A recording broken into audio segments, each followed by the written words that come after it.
آئیے برکت کے لیے کچھ اشعار پیش کرتے ہیں۔ اسیروں کے مشکل کشا سے اعظم، اسیروں کے مشکل کشا سے اعظم، فقیروں کے حاجت روا سے اعظم، تیرے ہاتھ میں نے دیا ہے، تیرے ہاتھ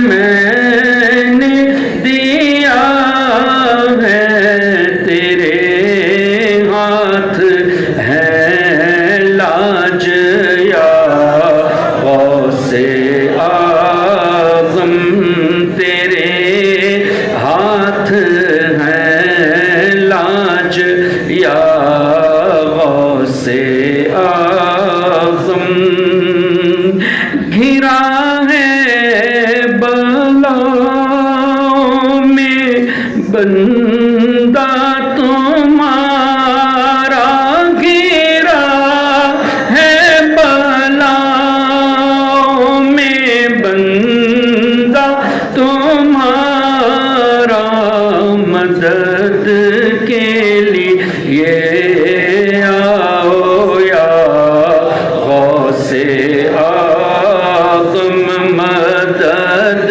کے لیے آؤ یا غوث،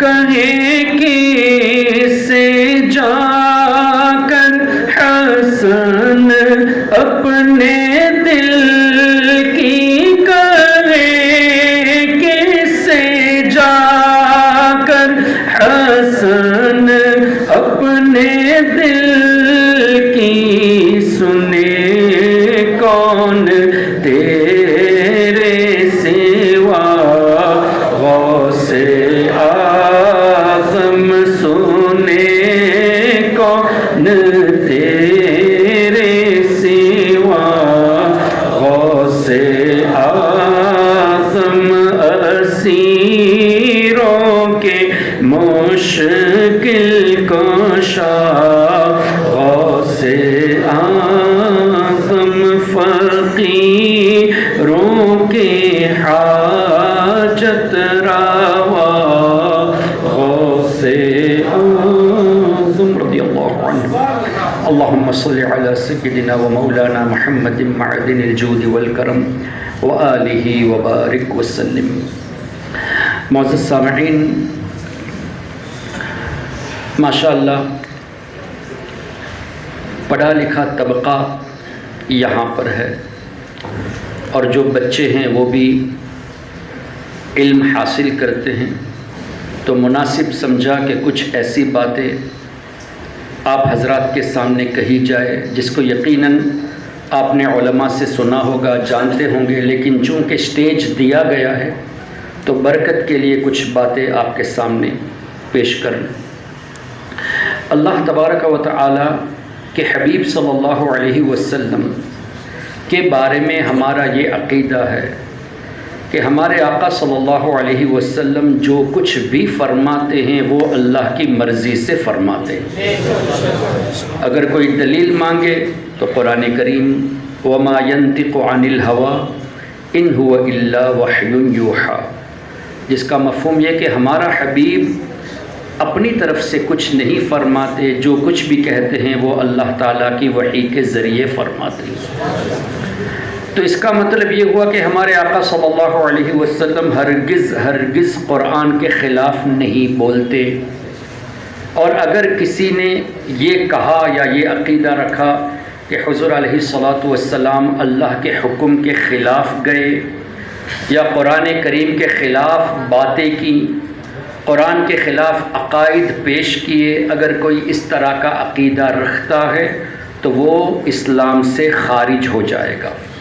اس لیے کہ نبی پاک صلی اللہ علیہ وسلم کو اللہ تعالیٰ نے پورے عالمین کے لیے رسول بنا کر بھیجا، اور عالمین کے لیے ہمارے آقا صلی اللہ علیہ وسلم گائیڈ ہیں۔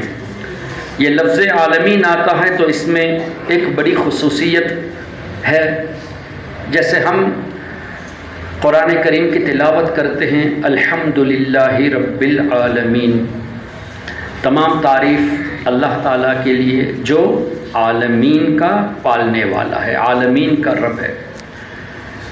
یہی لفظ عالمین میں آپ کو یہ بات بھی ملے گی جہاں اللہ نے فرمایا ان هو الا ذکر للعالمین، قرآن کریم کے بارے میں، یعنی قرآن کریم یہ عالمین کے لیے نصیحت ہے۔ تو کیا پتہ چلا، جس کا رب اللہ ہے، سب کا رب اللہ ہی ہے، ان سب کے لیے قرآن کریم نصیحت ہے۔ تو عالمین کا رب اللہ اور عالمین کے لیے نصیحت قرآن کریم، اور یہی عالمین کا لفظ اللہ نے اپنے حبیب کے بارے میں بھی ارشاد فرمایا وَمَا أَرْسَلْنَاكَ إِلَّا رَحْمَةً لِلْعَالَمِينَ۔ اب کیا پتہ چلا، جس کا رب اللہ ہے، قرآن کریم اس کے لیے نصیحت، اور ان سب کے لیے ہمارے آقا رحمت ہے۔ نبی پاک صلی اللہ علیہ وسلم کی جب یہ شان ہے تو حضور علیہ الصلاۃ والسلام اللہ تبارک و تعالیٰ کی عطا سے وہ سب کچھ جانتے ہیں جو ہماری سمجھ سے باہر ہے۔ نبی پاک صلی اللہ علیہ وسلم نے ارشاد فرمایا، پہلے یہ سمجھ لینا ہے کہ قرآن کے خلاف ہمارے آقا کبھی بھی کچھ بھی نہیں بتائیں گے، لیکن بظاہر ایسا لگتا ہے جیسا کہ وہابیوں کا اعتراض ہے کہ ان اللہ عندہ علم الساعہ، بے شک قیامت کا علم اللہ کے پاس ہے، وَيُنَزِّلُ الْغَيْثَ، بارش کب ہوگی یہ بھی اللہ کے پاس، وَيَعْلَمُ مَا فِي الْأَرْحَامِ، ماں کے پیٹ میں کیا ہے یہ بھی اللہ جانتا ہے، وَمَا تَدْرِي نَفْسٌ مَاذَا تَكْسِبُ غَدًا، کل کون کیا کرے گا یہ بھی اللہ جانتا ہے، وَمَا تَدْرِي نَفْسٌ بِأَيِّ أَرْضٍ تَمُوتُ، کون کب کس جگہ انتقال کرنے والا ہے وہ بھی اللہ جانتا ہے۔ لیکن ان لوگوں کا یہ کہنا ہے کہ اللہ نے یہ چیزیں کسی کو عطا نہیں کی، صرف اللہ ہی جانتا ہے۔ ہمارا عقیدہ یہ ہے کہ بے شک اللہ ہی جانتا ہے، لیکن اللہ نے اپنے چنے ہوئے بندوں کو ان 5 چیزوں کا علم عطا فرمایا ہے۔ اب اس پر دلیل ہمیں کسی کتاب کے ریفرنس جیسے 100 سال 200 سال 300 سال کے علماء کی بات نہیں کرنی، اس لیے ہم تو ہمارے بزرگوں کی بات پیش کریں گے اس اعتقاد سے کہ ہمارے بزرگوں نے جو کچھ کہا قرآن اور حدیث کی روشنی میں کہا، لیکن ہر طبقہ اس کو ایکسیپٹ کرنے کے لیے تیار نہیں ہے۔ اس لیے ہم ڈائریکٹ نبی پاک صلی اللہ علیہ وسلم کے وہ فرامین جس کو تمام بزرگوں نے قبول فرمایا اور اپنی اپنی کتابوں میں لکھا، اس کے ذریعے کچھ باتیں پیش کرتے۔ ہمارے آقا صلی اللہ علیہ وسلم نے ارشاد فرمایا کہ جب ماں کے رحم میں حمل استقرار پاتا ہے، بچہ جب ماں کے رحم میں ہوتا ہے تو فرشتے 4 چیزیں لکھ دیتے ہیں۔ بخاری شریف، مسلم شریف، صحاح 6 میں یہ حدیث موجود ہے۔ اب حدیث پاک کا مفہوم کیا کہ فرشتے 4 چیزیں لکھتے ہیں۔ پہلی چیز، یہ پیدا ہونے والا جو بچہ ہے یہ لڑکا ہے یا لڑکی ہے۔ اب قرآن کریم میں اللہ نے فرمایا وَيَعْلَمُ مَا فِي الْأَرْحَامِ، اللہ ہی جانتا ہے کہ ماں کے رحم میں کیا ہے۔ نجدیوں نے کہا کہ اللہ نے کسی کو نہیں بتایا، لیکن ہمارے آقا فرماتے ہیں اللہ نے فرشتوں کو بتا دیا ہے۔ لڑکا ہوگا یا لڑکی، ہمارے پیدا ہونے سے پہلے جب استقرار حمل ہوتا ہے تب فرشتوں نے لکھ دیا ہے۔ تو ایک تو یہ غیب کا علم ہوا فرشتوں کو، اور یہ بھی پتہ چلا کہ لڑکا ہے یا لڑکی۔ دوسری چیز، اس کی زندگی کتنی ہے، کتنے سال دنیا میں رہے گا۔ کیا ہمیں معلوم ہے ہماری ایج کتنی رہے گی؟ آج ہم ہیں، کل نہیں رہیں گے۔ کل ہمارے سامنے جو تھے آج موجود نہیں، اسی طرح کل ہمارے ساتھ یہ معاملہ پیش آئے گا۔ وی نیور نو کہ ہم 50 سال رہنے والے ہیں، 60 سال رہنے والے ہیں یا 20 سال رہنے والے، اللہ بہتر جانتا ہے.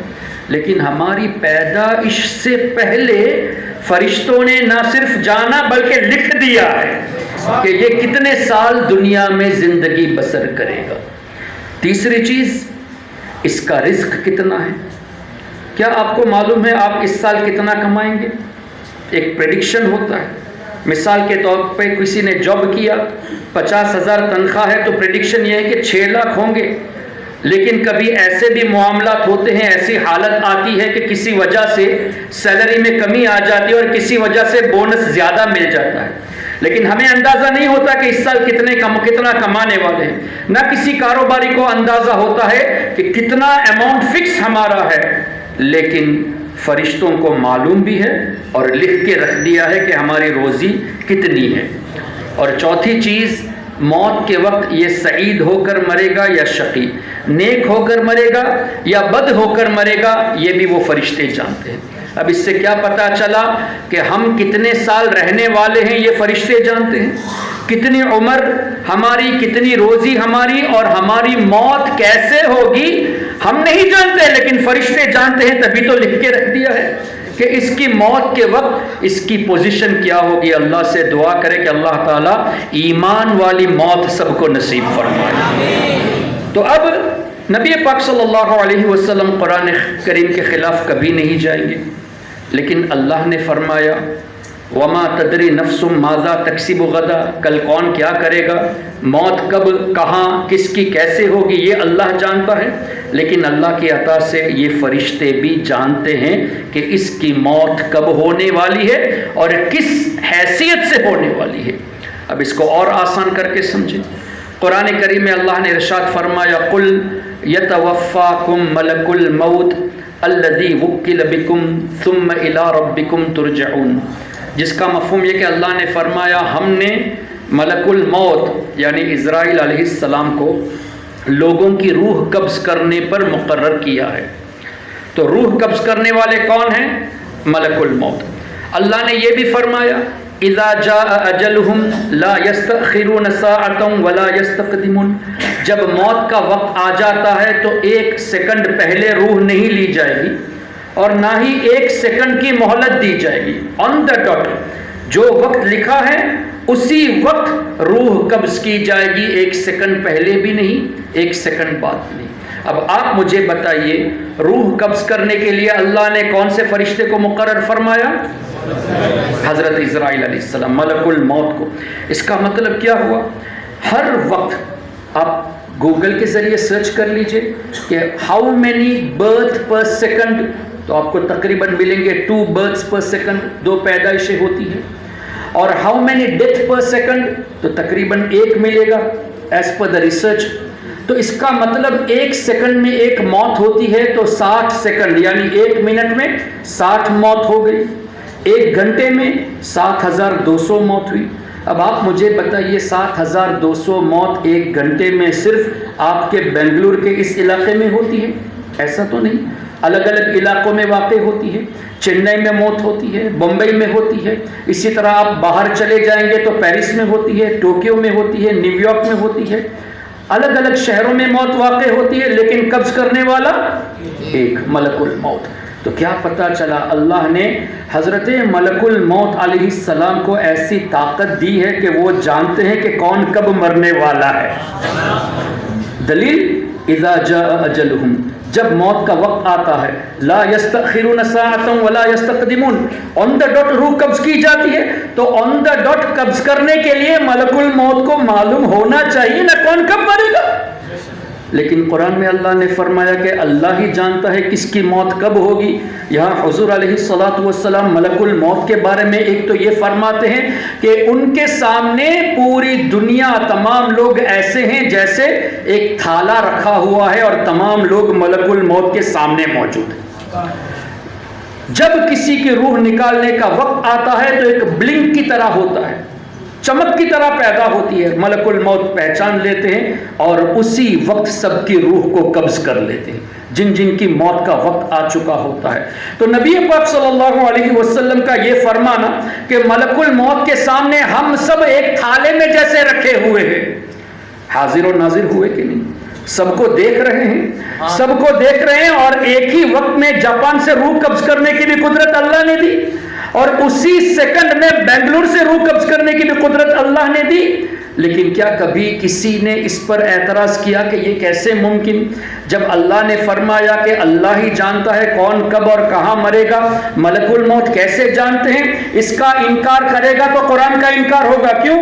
اللہ نے مقرر فرمایا قل یتوفاکم ملک الموت الذی وکل بکم۔ اللہ نے جب ملک الموت کو مقرر فرمایا تو ماننا پڑے گا کہ ملک الموت کے پاس علم غیب ہے، کس کی موت کب آنے والی ہے اور کس جگہ پر آنے والی ہے۔ اللہ جس طرح چاہے اسے انہیں عطا فرما دے۔ لیکن کیا کبھی آپ نے کسی نجدی کو سنا کہ انہوں نے کہا ہو کہ نہیں یہ ممکن نہیں ہے، اس لیے کہ قرآن میں اللہ نے فرمایا اللہ کے سوا کوئی نہیں جانتا، اس طرح کی بات کرتے؟ کبھی ملک الموت پر اعتراض کیا ان لوگوں نے؟ نہیں اعتراض کیا۔ یہی ہم کہتے کہ ہمارے نبی جانتے ہیں کہ کس کی موت کب ہونے والی ہے۔ ارے ہمارے آقا تو اتنا ہی نہیں، مفسرون نے قرآن کریم کی تفسیر میں لکھا وَعَلَّمَكَ مَا لَمْ تَكُنْ تَعْلَمْ، اے حبیب جو کچھ آپ نہیں جانتے تھے ہم نے آپ کو سکھا دیا۔ اس آیت کریمہ کی تفسیر میں لکھا کہ اللہ نے حضور علیہ الصلوۃ والسلام کو اولین کا علم بھی عطا فرمایا، آخرین کا علم بھی عطا فرمایا، جو کچھ ہو چکا وہ بھی عطا فرمایا، قیامت تک جو ہونے والا ہے اس کا علم بھی عطا فرمایا، اور ضمائر القلوب تمہارے دلوں میں کیا گزرتی ہے وہ بھی ہمارے نبی جانتے ہیں۔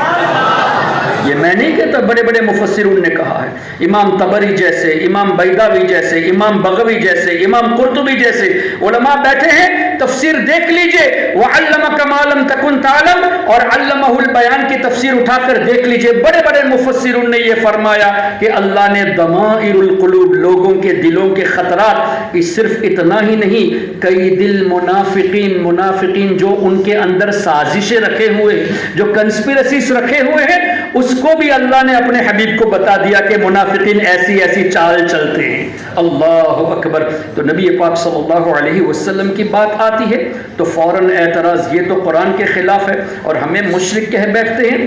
تو اب ان سے آپ کو یہ پوچھنا ہے، اگر یہ عقیدہ رکھنا شرک ہے کہ اللہ نے نبی پاک صلی اللہ علیہ وسلم کو لوگوں کا علم عطا فرمایا، اولین کا علم، آخرین کا علم، کس کی موت کب ہونے والی ہے، کس کے دل میں کیا ہے، وہ اگر ماننا شرک ہوتا تو سب سے پہلے ان سے پوچھو کہ ہمارے نبی کے بارے میں کیا کہتے ہو، جنہوں نے یہ فرمایا کہ ملک الموت کے سامنے ہم سب لوگ حاضر ہیں، ان کے بارے میں کیا کہیں گی؟ پھر جن محدثون نے، مفسرون نے ان باتوں کو لکھا ہے، ان بڑے بڑے مفسرون کو کیا مشرک کہہ بیٹھو گے؟ ہرگز نہیں۔ تو کیا پتا چلا؟ آپ ان سے کہیں گے کہ امام طبری کو مشرک کہہ کے دکھا دو، امام قرطبی کو مشرک کہہ کے دکھا دو، ہرگز نہیں کہیں گے۔ تو اس سے کیا پتا چلا؟ دراصل ان کے اندر بغض رسول ہے۔ ملک الموت پر کوئی اعتراض نہیں، نبی پاک صلی اللہ علیہ وسلم پر اعتراض ہے۔ جس شخص کو اللہ کے رسول کے علم پر اعتراض ہو وہ اپنے کو کیسے مسلمان کہتا ہے، جبکہ اللہ تبارک و تعالی نے اپنے حبیب کو وہ علوم عطا فرمائے۔ ایک مثال دے کر آگے بڑھتا ہوں۔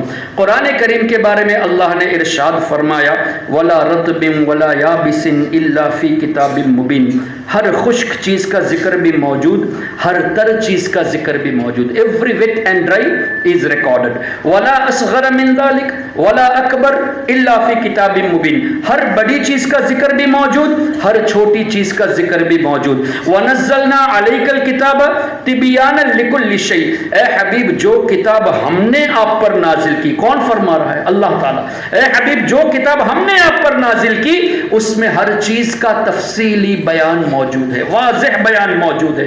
اب رب نے فرمایا کہ قرآن کریم میں ہر چیز کا بیان ہے اور ہر چیز کا تفصیلی بیان ہے، اور اس قرآن کریم کی تفسیر کے بارے میں قرآن کریم اٹھا کر دیکھ لیجئے، اللہ نے فرمایا وَلَوْ أَنَّ مَا فِي الْأَرْضِ مِنْ شَجَرَةٍ أَقْلَامٍ وَالْبَحْرُ يَمُدُّهُ مِنْ بَعْدِهِ سَبْعَةُ أَبْحُرٍ مَا نَفِدَتْ كَلِمَاتُ اللَّهِ۔ جس کا مفہوم یہ کہ دنیا میں جتنے درخت ہیں، آپ کے اس شہر میں کتنے درخت ہیں؟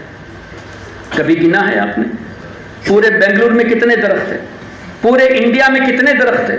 یہاں تو روئے زمین کی بات ہو رہی ہے۔ وَلَوْ أَنَّ مَا فِي الْأَرْضِ من شجرۃ اقلام، روئے زمین میں جتنے درخت ہیں ان سب کو قلم بنا لو، والبحر یمد، اور پورے سمندر کو سیاہی بنا لو۔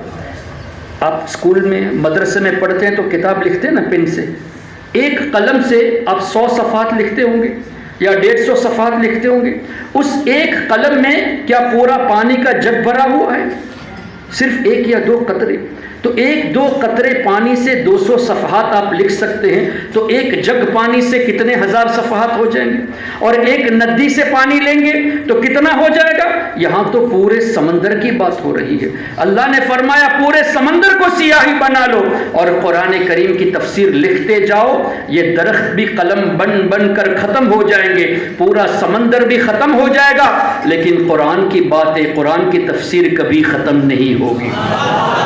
پھر اللہ نے فرمایا من بعدہ سبعۃ ابحر، اس کے بعد مزید ایک سمندر نہیں، ایک سمندر تو ختم ہو گیا، ایسے 7 سمندر بھی لے کر تفسیر لکھو گے تو اللہ کی باتیں کبھی ختم نہیں ہوگی۔ اس کلام کو جس کی تفسیر کوئی 7 ایکسٹرا سمندر کو لے کر بھی نہیں کر سکتا، اس قرآن کے بارے میں رب نے فرمایا الرحمن علم القرآن، رحمان نے اپنے حبیب کو قرآن سکھایا۔ خلق الانسان علمہ البیان، انسانیت کی جان محمد صلی اللہ علیہ وسلم کو پیدا فرمایا، اور علمہ البیان کا ترجمہ اعلیٰ حضرت نے فرمایا ما کان وما یکن۔ یہی مفسرون نے لکھا ہے کہ علمہ البیان میں کہ اللہ تعالیٰ نے ما کان وما یکن کا علم حضور علیہ الصلوۃ والسلام کو عطا کیا ہے۔ اعلیٰ حضرت کا ترجمہ تفاسیر کی روشنی میں ہوتا ہے۔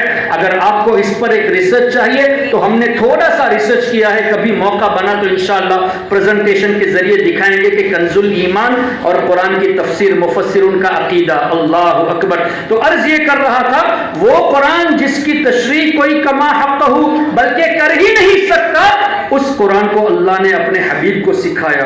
اب اس سے کیا پتا چلا؟ ہمارے آقا کا علم اتنا ہے، ظاہر قرآن اللہ نے سکھایا، تو علم حضور کا اتنا ہے کہ اللہ تبارک و تعالیٰ کی عطا سے نبی پاک صلی اللہ علیہ وسلم اتنا جانتے ہیں، اتنا جانتے ہیں کہ آپ زمین کے تمام درختوں کو لے کر قلم بنا لو، پورے سمندر کو سیاہی بنا لو، اور میرے نبی کے علم کو لکھتے جاؤ، یہ ختم ہو جائیں گے۔ حضور کا علم آپ ختم نہیں کر سکتے، اور مزید 7 سمندر لے کر بھی حضور کا علم لکھتے جاؤ گے وہ سب ختم ہو جائیں گے۔ نبی کا علم کوئی مکمل نہیں کر سکتا، کیوں؟ نبی کو اللہ نے قرآن کریم سکھایا ہے، جس کا بیان، ہر چیز کا بیان واضح طور پہ ہے۔ تبھی تو اعلیٰ حضرت امام اہل سنت فرماتے ہیں کہ یا رسول اللہ آپ کی شان تو یہ ہے کہ آپ کا ایک وصف، ایک کوالٹی علم، اس کو ہم مکمل بیان نہیں کر سکتے تو آپ کی ذات کو کیسے بیان کر سکتے ہیں؟ تو امام اہل سنت فرماتے ہیں یا رسول اللہ سرور کہوں کہ مالک و مولا کہوں تجھے، باغ خلیل کا گل زیبا کہوں تجھے، یا رسول اللہ تیرے تو وصف، آپ کے جو کوالٹیز ہیں، جو ایٹریبیوٹس ہیں، عیب تناہی سے ہیں بری، کسی چیز کا ختم ہونا بھی عیب میں شمار کیا ہے۔ یا رسول اللہ آپ کے کوالٹیز تو ایسے ہیں کہ ختم ہونے کے عیب سے بھی پاک ہے، کیوں؟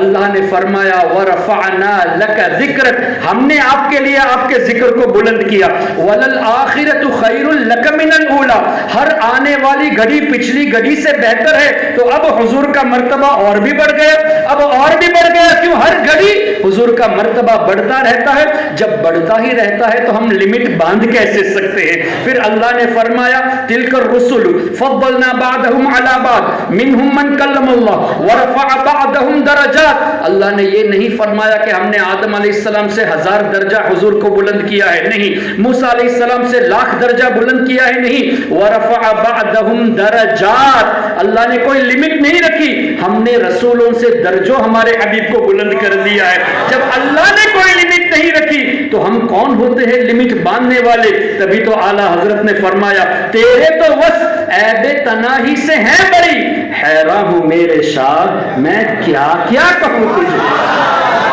کن کن الفاظوں سے یا رسول اللہ میں آپ کو یاد کروں؟ پھر آخر میں نتیجہ بھی سنا دیا، یا رسول اللہ ہمارے بس کی بات نہیں ہے، ہم اتنا کہہ کے ختم کر دیتے ہیں، لیکن رضا نے ختم سخن اس پہ کر دیا، کس پہ؟ خالق کا بندہ خلق کا آقا کہوں تجھے. آپ ہم سب کے آقا ہیں اور اللہ کے آپ محبوب بندے ہیں. اس کو اور آسان لفظوں میں اعلیٰ حضرت کے بڑے صاحبزادے حجت الاسلام مولانا حامد رضا خان رحمۃ اللہ علیہ نے فرمایا یا رسول اللہ محمد مصطفیٰ نور خدا نام خدا تم ہو, شہ خیر الورا شان خدا صلی علی تم ہو, حبیب کبریا تم ہو, امام الانبیاء تم ہو, محمد مصطفیٰ تم ہو, محمد مجتبیٰ تم ہو, حسینوں میں تم ہی تم ہو, نبیوں میں تم ہی تم ہو, کہ محبوب خدا تم ہو, نبی الانبیاء تم ہو, غریبوں درد مندوں کی دوا تم ہو, دعا تم ہو, فقیروں بے نواؤں کی صدا تم ہو, ندا تم ہو, ہمارے ملجا و ماوا ہمارا آسرا تم ہو, سہارا بے سہاروں کا شہ ہر دو سرا تم ہو. تعریف کرتے کرتے آخر میں فرماتے ہیں یا رسول اللہ خدا کہتے نہیں بنتی. نعرہ تکبیر، نعرہ تکبیر، نعرہ رسالت، عشق محبت، عشق محبت. فرماتے ہیں خدا کہتے نہیں بنتی, جدا کہتے نہیں بنتی. ہم آپ کو نہ خدا کہہ سکتے ہیں, یہ تو شرک ہو جائے گا, اور خدا سے جدا تو کہہ ہی نہیں سکتے اس لیے کہ اللہ نے اپنے نام کے ساتھ آپ کا نام لکھ کے رکھ دیا ہے. جنت کے دروازوں میں بھی لا الہ الا اللہ محمد الرسول اللہ, کلمے میں بھی حضور کا نام, تو جدا کہتے نہیں بنتی, تو اب کیا کہا جائے. تو حجت الاسلام فرماتے ہیں خدا کہتے نہیں بنتی, جدا کہتے نہیں بنتی. کہاں سے پوچھے, کس سے پوچھے سرکار کا مرتبہ؟ تو اگلے مصرے میں فرماتے ہیں خدا پر اس کو چھوڑا ہے. خدا کہتے نہیں بنتی, جدا کہتے نہیں بنتی, خدا پر اس کو چھوڑا ہے, وہی جانے کہ کیا تم ہو. اللہ کے سوا کون آپ کو جان سکتا ہے یا رسول اللہ. اللہ اکبر. تو یہ سرکار علیہ الصلوۃ والسلام کی شان ہے کہ نبی پاک صلی اللہ علیہ وسلم کو اللہ نے ایسے علوم سے نوازا کہ ہم پورے روئے زمین کے درخت کو بھی لے لیں, سمندر کو بھی سیاہی بنا لیں, مزید 7 سمندر بھی ہوں اور اس کو بھی لے لیں, حضور کے علم کو کمپلیٹ نہیں کر سکتے. ارے بھائی جب ایک وصف کو کمپلیٹ نہیں کر سکتے, سرکار کی پوری شان کب کون کیسے بیان کر سکتا ہے. تو نبی پاک صلی اللہ علیہ وسلم کی عطا سے, ان کے صدقے میں اللہ تعالیٰ نے فرشتوں کو بھی ایسے علوم سے نوازا جیسے ملک الموت جانتے ہیں کہ کس کی روح کب کس جگہ پر قبض کرنی ہے. اب ایک اور بات, جب 60 موت 1 سیکنڈ میں ہوتی ہے, 7,200 موت 1 گھنٹے میں ہوتی ہے, تو قبر میں آنے والے فرشتے 2 ہیں نا, حضرت منکر اور حضرت نکیر علیہم السلام. اب اس پر تفصیل بھی ہے. منکر اور نکیر علیہم السلام ہر قبر والے کے پاس جاتے ہیں نا, تو 1 منٹ میں 7 قبروں میں جاتے ہیں, 1 گھنٹے میں 7,200 قبروں میں جاتے ہیں. انکار کرو گے؟ کریں گے تو حدیث کا انکار نہیں ہوگا, اس لیے کہ حدیث میں موجود ہے کہ نکیرین تشریف لائیں گے تو جہاں جہاں موت ہوگی. صرف قبر کی بات نہیں, عقیدہ تو یہ ہے کہ اگر کسی کو سمندر میں مچھلی نے کھا لیا تو مچھلی کے پیٹ میں سوالات ہوں گے, کسی کو کسی جانور نے ہضم کر لیا تو جانور کے پیٹ میں سوال ہوگا, کوئی پانی میں ڈوب کر مرا وہی اس کو سوال ہوگا, جو قبر میں مدفون ہے وہاں سوال ہوگا. تو اب آپ اندازہ کریں, کبھی کبھی ایسا بھی ہوا ہے دیکھا آپ نے, اللہ تعالیٰ بچائے رکھے, اچانک سونامی آ گیا یا ارتھ کویک آ گیا, ہزاروں لوگوں کی موت ایک ساتھ ہوتی ہے, تو ہزاروں لوگوں کی قبر میں یہ 2 فرشتے پہنچتے ہیں. تو ان فرشتوں کو بھی معلوم ہونا چاہیے نا کہ کس نے کہا, کون کہاں پہ دفن ہوا ہے, پہنچنے کے لیے کون کہاں پر دفن ہوا ہے. کبھی کسی وہابی سے سنا کہ یہ پاسبل نہیں ہے کہ 2 فرشتے اتنی قبر میں ایک ہی وقت میں کیسے جا سکتے, تو ماننا پڑے گا کہ یہ فرشتے بھی حاضر و ناظر ہیں. ایٹ اے ٹائم ہر جگہ پہنچنے کی قوت اللہ تعالیٰ نے عطا فرمائی ہے. اچھا, اس میں ایک اور خوبی کی بات یہ ہے کہ قبر میں جو سوال حدیث کی کتابوں میں 3 سوالوں کا مشہور ذکر ہے. مر ربک, تیرا رب کون ہے, ما دینک, تیرا دین کیا, ما کنت تقول فی حق ھذا الرجل, ان کے بارے میں تو دنیا میں کیا کہتا تھا, کن کے بارے میں, ہمارے آقا صلی اللہ علیہ وسلم کی طرف اشارہ کر کے. اب نجدیوں نے کچھ اس طرح کی بات کی, نہیں, حضور علیہ الصلوۃ والسلام تشریف نہیں لا سکتے, بلکہ فرشتے ہمیں یہ دکھاتے ہیں کہ وہ دیکھو وہاں جو بیٹھے ہیں ان کے بارے میں تو کیا کہتا تھا. اولاً تو حدیث میں ذالک الرجل کا لفظ مجھے نظر نہیں آیا. آپ لوگوں کو علماء کرام کو نظر آیا ہو؟ حاضر رجل کا لفظ ہے. ان کے بارے میں کیا کہتے ہو؟ تو وہ دیکھو کہنا یہ حدیث کے موافق نہیں ہے. اچھا دوسری بات یہ ہے کہ تم اس بات کو ماننے کو تیار نہیں, تبھی کہتے ہو نا کہ قبرستان سے بنگلور کے مردے کو مدینہ شریف دکھایا جاتا ہے. ارے بیوقوف, یہ مانتے ہو کہ عام مومن بنگلور میں رہ کر مدینہ دیکھ سکتا ہے لیکن حضور کا دیکھنا نہیں مانتے. یہ مانتے ہو کہ عام مومن دیکھ سکتا ہے, فرشتے دکھاتے ہیں, لیکن سرکار علیہ الصلوۃ والسلام کی بات کرتے ہیں تو کہتے ہو نہیں نہیں یہ کیسے پوسیبل ہے, حضور کیسے تشریف لا سکتے. ارے دو فرشتے تمام قبروں میں پہنچنے کی قدرت اللہ کی عطا سے رکھتے ہیں اور ایک فرشتہ تمام لوگوں کے پاس ایک ہی وقت میں روح قبض کرنے کی قدرت رکھتا ہے. یہ فرشتے تو انبیاء کے خادم ہوتے ہیں, خادموں کی طاقت کو مانتے ہو, مخدوم کی بات آتی ہے تو شرک کا فتویٰ لگاتے ہو. یہ کہاں کا انصاف ہے؟ تو محترم حضرات, اس طرح یہ لوگ ہمارے نوجوانوں کو بہکانے کی کوشش کرتے ہیں. کب؟ جب ہمارے آقا صلی اللہ علیہ وسلم کی شان بیان کی جاتی ہے. اور ہمارے آقا صلی اللہ علیہ وسلم کی شان تو ایسی ہے کہ اللہ تبارک و تعالی نے ان کے سامنے پوری کائنات رکھ دی ہے اور نبی پاک صلی اللہ علیہ وسلم پوری کائنات کو دیکھ چکے تھے, آج بھی دیکھ رہے ہیں. میں نے کل بھی اس پر بیان کیا تھا لیکن وہ حدیث پاک برکت کے لیے آج بھی پیش کر دیتا ہوں. مسلم شریف کی حدیث ہے, نبی پاک صلی اللہ علیہ وسلم نے ارشاد فرمایا عریدت علی اعمال امتی, میری امت کے تمام اعمال مجھ پر پیش کیے گئے. عمل امتی نہیں ہے, اعمال امتی, تمام اعمال میری امت کے مجھ پر پیش کیے گئے. اس میں نیکیاں بھی پیش کی گئی, برائیاں بھی پیش کی گئی. اس کا مطلب کیا ہوا؟ ہم حضور کی امت میں ہیں کہ نہیں؟ تو جب ہم حضور کی امت میں ہیں تو ہمارا آج مسجد نمرہ, اس مسجد میں یہاں جمع ہونا 1400 سال پہلے ہمارے آقا نے دیکھ لیا ہے. کیوں؟ عریدت علی اعمال امتی ہے, میری امت کے تمام اعمال پیش کیے گئے. قیامت تک جو جو کچھ بھی کرنے والا ہے سب کو حضور نے ایڈوانس میں دیکھ لیا. کتنی کلیئرٹی ہے, صحیح مسلم کی حدیث ہے. اب یہ عقیدہ رکھنا شرک ہے تو لگاؤ امام مسلم پر مشرک کا فتویٰ. اگر لگاؤ گے تو تمہارے مدرسے سے بخاری مسلم کو نکالنا پڑے گا. کیوں؟ مشرک کی باتیں تم کیسے لے سکتے ہو؟ تو اگر حدیث کو عشق رسول کے ساتھ پڑھتے تو یہ تمام باتیں واضح ہو جاتی. اور نبی پاک صلی اللہ علیہ وسلم کے بارے میں نے یہ جو کہا کہ آج بھی دیکھ رہے ہیں, اس پر بھی دلیل موجود ہے. کیا ہمارے آقا صلی اللہ علیہ وسلم نے یہ نہیں فرمایا حیاتی خیر لکم و وفاتی خیر لکم, میرا دنیا میں رہنا بھی تمہارے لیے بہتر, میرا دنیا سے جانا بھی تمہارے لیے بہتر. وجہ کیا بتائی؟ ہمارے آقا نے فرمایا میرے دنیا سے جانے کے بعد تمہارے اعمال کو دیکھوں گا, نیک عمل کو دیکھ کر اللہ کا شکر ادا کروں گا, تمہارے گناہوں کو دیکھ کر اللہ کی بارگاہ میں تمہاری بخشش کی دعا کروں گا. کیسے رحمت والے آقا کہ آج بھی روضے انور میں ہمارے لیے بخشش کی دعا فرماتے ہیں.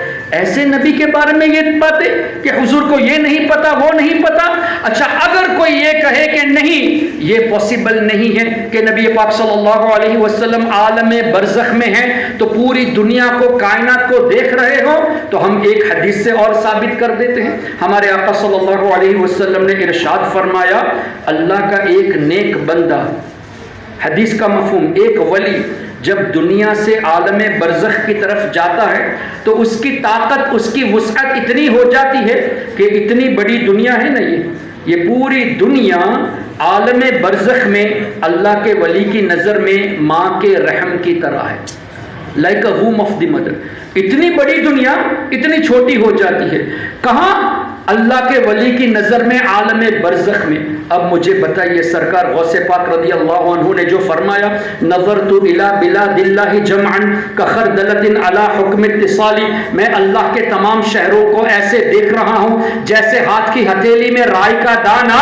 تو سرکار غوث پاک اللہ کی عطا سے ہم سب کو بلکہ پوری دنیا کو ایسے دیکھ رہے ہیں جیسے رائی کا دانہ دیکھ رہے ہیں اپنی ہتھیلی میں. یہ کہاں فرمایا؟ دنیا میں. اتنی بڑی دنیا غوث پاک کی نظر میں اتنی چھوٹی. اب دنیا ہی اتنی ہو گئی تو غوث پاک اور آسانی سے دیکھتے ہیں. جب دنیا ہی چھوٹی ہو گئی تو اور آسانی سے دیکھتے ہیں. اب اس پر بھی ایک سوال پیدا ہوتا ہے کہ یہ کہاں سے ثابت ہے کہ اللہ تعالیٰ کے اولیاء اتنی وسعت کے ساتھ دیکھ سکتے ہیں؟ یہ بھی بخاری شریف کی حدیث میں موجود ہے. کیا اللہ کے رسول صلی اللہ علیہ وسلم نے نہیں فرمایا حدیث قدسی کہ اللہ فرماتا ہے میرے نیک بندوں کی میں آنکھیں ہو جاتا ہوں جس سے وہ دیکھتے ہیں, ان کا کان ہو جاتا ہوں جس سے وہ سنتے ہیں. اللہ تو آنکھ سے پاک ہے, کان سے پاک ہے, تو کیا مطلب ہوا؟ علماء فرماتے ہیں کہ اللہ ان کی آنکھوں میں ایسی طاقت دیتا ہے, میں تو یہاں سے مسجد کی اس دیوار کو دیکھ سکتا ہوں, لیکن اللہ کے اولیاء اللہ کی دی ہوئی طاقت سے دور تک بآسانی دیکھ سکتے ہیں. یہاں مائک لگا ہوا ہے, آپ کا سپیکر جہاں تک رکھا ہوگا وہیں تک آواز جائے گی. کیا یہ آواز رچمنڈ روڈ پہ جائے گی؟ نہیں جائے گی. کیوں؟ وہاں تک وسعت نہیں ہے. یہ آواز چنئی تک نہیں جائے گی. تو یہ لمیٹڈ ہے. لیکن اللہ نے جس کو خاص طاقتوں سے نوازا, خود رب فرماتا ہے میں ان کے کانوں میں طاقت دیتا ہوں, تو کیا پتا چلا ہزاروں میل کی دوری سے بھی کوئی ولی کو پکارتا ہے تو اللہ کا ولی اللہ کی عطا سے سنتے ہیں. تو یہ بھی حدیث سے ثابت کہ اللہ نے انہیں خصوصی طاقت دی. یہی ہمارا عقیدہ ہے, اور اس عقیدے کی حفاظت کے لیے ہم یہاں جمع ہوئے ہیں تاکہ ہم دلائل کے ساتھ ان باتوں کو جانیں, تاکہ کوئی ہمارے ایمان کو بگاڑنے کی کوشش نہ کرے. تو جب اللہ کی عطا سے دنیاوی زندگی میں, جو کہ قید خانہ ہے مسلمانوں کے لیے, الدنیا سجن المؤمن, مومن کے لیے دنیا قید خانہ ہے, اور قید خانے میں لمیٹیشن ہوتی ہے, جیل میں لمیٹیشن ہوتی ہے نا, رولز اینڈ ریگولیشنز ہوتے ہیں. تو لمیٹیشن والی جگہ میں اللہ کے ولی اتنا پاور رکھتے ہیں کہ لمیٹیشن والی دنیا میں بھی پوری کائنات کو دیکھ رہے ہیں. اب دنیا سے جب رخصت ہو کر دنیا سے آزادی مل گئی اور عالم برزخ کی طرف, ٹیمپرری ورلڈ سے پرماننٹ ورلڈ کی طرف چلے گئے, آزاد ہو گئے, تو اب تو اور طاقت بڑھتی ہے. ظاہر ہے دنیا سے جب آخرت کی طرف جاتا ہے تو اللہ کا قرب زیادہ ہوتا ہے نا. دنیا ہی تو عمل کرنے کی جگہ ہے, قبر عمل کرنے کی جگہ نہیں ہے. قبر میں جزا ملے گی, حشر میں جزا ملے گی. تو کیا پتا چلا اس دنیا سے جب آدمی رخصت ہوتا ہے تو طاقت بڑھ جاتی ہے, اللہ کا قرب زیادہ ہوتا ہے. مجھے بتائیے جو اللہ سے قریب ہوتا ہے اللہ طاقت کو چھین لیتا ہے یا مزید عطا فرماتا ہے؟ جو قریب ہو جاتا ہے اسے طاقت زیادہ دی جاتی ہے. تبھی تو ارواح کی طاقت کے بارے میں کتابوں میں آیا ہے, اس کی تفصیل پر اب نہیں جاتا. کہنا یہ چاہتا ہوں سرکار غوث پاک رضی اللہ تعالیٰ عنہ نے اس دنیا میں یعنی قید خانے میں رہ کر ایسی طاقت رکھتے تھے کہ تمام دنیا کو رائے کے دانے کے برابر دیکھتے تھے. اب تو دنیا سے رخصت ہو کر برزخ کی طرف چلے گئے, پرماننٹ لائف کی طرف چلے گئے, اور اب یہ دنیا ماں کے ووم کی طرح چھوٹی بھی ہو گئی ہے. اب تو غوث پاک اور آسانی سے دنیا کو دیکھ سکتے ہیں. تو جب دیکھ سکتے ہیں تو یا غوث اعظم کا نعرہ لگانا یہ شرک کیسے ہوگا؟ وہ ہم سے دور ہے ہی نہیں, وہ تو ہم سے قریب ہے. نبی پاک صلی اللہ تعالی علیہ وسلم کے غلاموں کو اللہ نے یہ طاقت دی, تو حضور علیہ الصلوۃ والسلام کی شان ہی کیا ہے. اب یہ جو اعتراض ہے کہ اب حضور علیہ الصلوۃ والسلام ہمارے لیے استغفار کرتے ہیں, یہ آپ کہتے ہو جبکہ یہ حدیث میں ہے, تو اس کو قرآن کریم سے بھی ثابت کرنے کی کوشش کی جائے تاکہ کوئی اب اس کو جو ہے نا توڑنے کی کوشش ہی نہ کر سکے, اس کو رد ہی نہ کر سکے. جواب قرآن میں کیا ہے؟ وَاسْتَغْفِرْ لِذَنْبِكَ وَلِلْمُؤْمِنِينَ وَالْمُؤْمِنَاتِ, جس کا مفہوم یہ کہ اے حبیب اپنے قرابت والوں کے لیے بخشش کی دعا مانگے اور تمام مومنین مرد و عورت کے لیے مغفرت کی دعا کیجئے. اللہ کا حکم وَاسْتَغْفِرْ لِذَنْبِكَ وَلِلْمُؤْمِنِينَ وَالْمُؤْمِنَاتِ, مومنین مرد و عورت کے لیے والا ہے. تو اللہ نے حضور سے کیوں فرمایا کہ اے حبیب آپ بخشش کی دعا کرو؟ کیا پتا چلا اے حبیب بخشنے والا تو میں ہوں لیکن سفارش آپ کریں گے, آپ کی سفارش سے میں بخش دوں گا. اور یہی تو قیامت میں ہونے والا ہے. کیا لوگ ڈائریکٹ جنت میں چلے جائیں گے؟ نہیں, بلکہ حضور علیہ الصلوۃ والسلام کی شفاعت ہوگی اور حضور کی شفاعت سے جنت ملے گی. تو بروز قیامت بھی اللہ کی بخشش نبی پاک صلی اللہ علیہ وسلم کی شفاعت کے ذریعے ہمیں ملنی ہے. تو اب نبی پاک صلی اللہ علیہ وسلم کو اللہ نے حکم دیا مومنین کے لیے بخشش کی دعا کرے. اب حضور علیہ السلام مومنین کے لیے دعا کرتے ہیں, جیسا کہ فرمایا تمہارے گناہوں کو دیکھ کر میں اللہ کی بارگاہ میں بخشش کی دعا کروں گا. آپ لوگ ہم لوگ مومن ہیں یا نہیں؟ مسلمان ہیں نا, ہاں کہو نا، کیوں ڈرتے ہو بھائی؟ کہو الحمدللہ ہم مسلمان ہیں۔ جب ہم مسلمان ہیں، چونکہ اللہ نے مومنین کے لیے بخشش کی دعا کرنے کا حکم دیا، تو حضور آج بھی ہمارے لیے بخشش کی دعائیں کرتے ہیں۔ اگر کوئی یہ کہے کہ نہیں نہیں یہ اس وقت کے لیے ہے اب نہیں ہے، تو تم اپنے کو مومن نہیں مانتے، تو تمہارا پرابلم ہے۔ ہم مومن ہم کو مانتے ہیں، تو حضور علیہ الصلوۃ والسلام آج بھی ہمارے لیے بخشش کی دعا فرماتے ہیں۔ اور اس کو کچھ اور آسان لفظوں میں سمجھنے کے لیے قرآن کریم کی آیت مقدسہ لقد جاءکم رسول من انفسکم عزیز علیہ ما عنتم حریص علیکم بالمؤمنین، دوبارہ کہے حریص علیکم، کیا مطلب ہوا؟ اللہ فرماتا ہے میرا حبیب مومنین کے لیے رؤوف بھی ہے، رحیم بھی، مسلمانوں پر مہربان ہے۔ جبکہ رؤوف اللہ کی صفت ہے، رحیم اللہ کی صفت ہے، الرؤوف الرحیم۔ اللہ نے لفظ رؤوف سے اپنے حبیب کو یاد فرمایا، لفظ رحیم سے اپنے حبیب کو یاد فرمایا، تو مومنین کے لیے حضور مہربان ہے۔ اب کوئی یہ کہے گا کہ دنیاوی زندگی میں ہم پر مہربان تھے اب نہیں ہے، آپ کو آرگیومنٹ میں نہیں جانا، آپ کو اتنا ہی کہنا ہے تم اپنے کو مومن مانتے ہو، وہ ہاں کہے تو بالمؤمنین رؤوف الرحیم ہے، مومنین کے لیے حضور رؤوف ہے۔ تم اپنے کو مومن مانتے ہو تو مانو حضور آج بھی رؤوف ہے، آج بھی رحیم ہے، آج بھی مہربان ہے۔ ہم تو مومن ہیں تو الحمدللہ ہمارا یقین ہے کہ آج بھی ہمارے آقا ہم پر مہربانی فرماتے ہیں۔ اور بھی آسان لفظوں میں آخری بات، اس لیے کہ ٹائم ہو گیا، اللہ تعالیٰ نے ارشاد فرمایا النبی اولا بالمؤمنین من انفسہم، میرا نبی مومنین کی اپنی جانوں سے زیادہ قریب ہے۔ مومنین کے اپنی جانوں سے بھی زیادہ حضور حق رکھتے ہیں، جان سے بھی زیادہ قریب۔ سب سے قریب تو ہماری جان ہمارے ہیں، لیکن اللہ فرماتا ہے تمہاری جان سے بھی میرا نبی قریب ہے۔ تم کہتے ہو کہ حضور دور سے نہیں سنتے، اللہ فرماتا ہے مومنین سے قریب ہے، تو ہم الحمدللہ مسلمان ہیں نا۔ جب ہم مسلمان ہیں تو حضور آج بھی ہم سے قریب ہے۔ اور اے نجدیو تم کہتے ہو کہ نہیں حضور دور ہے ہمارے قریب نہیں، اس لیے یا رسول اللہ کہنا شرک ہے، تو یہ تمہارا پرابلم ہے۔ اگر تم اپنے کو مومن مانتے تو حضور کو آج اپنے قریب مانو، تم نہیں مانتے تمہارا پرابلم۔ ہم مسلمان ہیں الحمدللہ، ہمارے آقا آج بھی ہماری جانوں سے بھی زیادہ قریب ہے۔ تو دیکھو قرآن کریم میں کتنی کلیئرٹی ہے، النبی اولا بالمؤمنین حریص علیکم بالمؤمنین رؤوف الرحیم واستغفر لذنبک وللمؤمنین والمؤمنات۔ اللہ نے تو مومنین کے لیے فرما دیا، اگر وہ مومن ہے تو حضور کی شان آج وہ مانے، اور نہیں مانتے تو آپ کو آرگیومنٹ نہیں کرنی، آپ کو سیدھا اتنا ہی سوال کرنا ہے، اگر تم اپنے کو مسلمان مانتے ہو تو آج بھی ہمارے آقا صلی اللہ علیہ وسلم کو رحمت مانو، رؤوف مانو، رحیم مانو، اور اللہ کے حبیب صلی اللہ علیہ وسلم کو اپنے قریب جانو۔ یہ جان کر تم یا رسول اللہ کی صدا لگاؤ گے تو مدینہ شریف میں حضور آرام تو فرماتے ہیں، چونکہ مفسرون نے فرمایا تمہاری دلوں کی کیفیت کو جانتے ہیں، تو تم دل سے یا رسول اللہ کہتے ہو یا دل سے نہیں کہتے، وہ بھی میرے آقا جانتے ہیں۔ تبھی تو نبی پاک صلی اللہ علیہ وسلم کا مبارک فرمان حدیثوں میں آتا ہے، جیسے کہ دلائل الخیرات میں یہ مذکور ہے کہ اسمع الصلاۃ اہل محبتی، اسمع الصلاۃ اہل محبتی، میں ان کے درود کو بذات خود سنتا ہوں جو محبت کے ساتھ مجھ پر درود پڑھتا ہے۔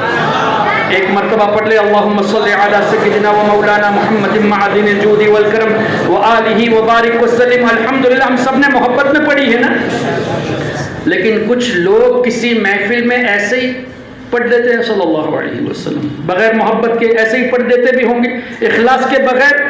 اب حضور نے فرمایا اہل محبت کا میں سنتا ہوں، تو کیا پتہ چلا سب کا سنتے ہیں، تبھی تو یہ فرمایا کون محبت سے پڑھتا ہے اور کون بغیر محبت کے۔ اہل محبت کا سننے کا مطلب کیا ہوا کہ آپ میں سے کون محبت سے پڑھتا ہے وہ بھی میں جانتا ہوں، کون نہیں پڑھتا وہ بھی جانتا ہوں۔ فرق اتنا ہے کہ محبت سے پڑھنے والے کا میں غور سے سنتا ہوں، یعنی میں اپنے رحمت کی نگاہ ان پر ڈال دیتا ہوں۔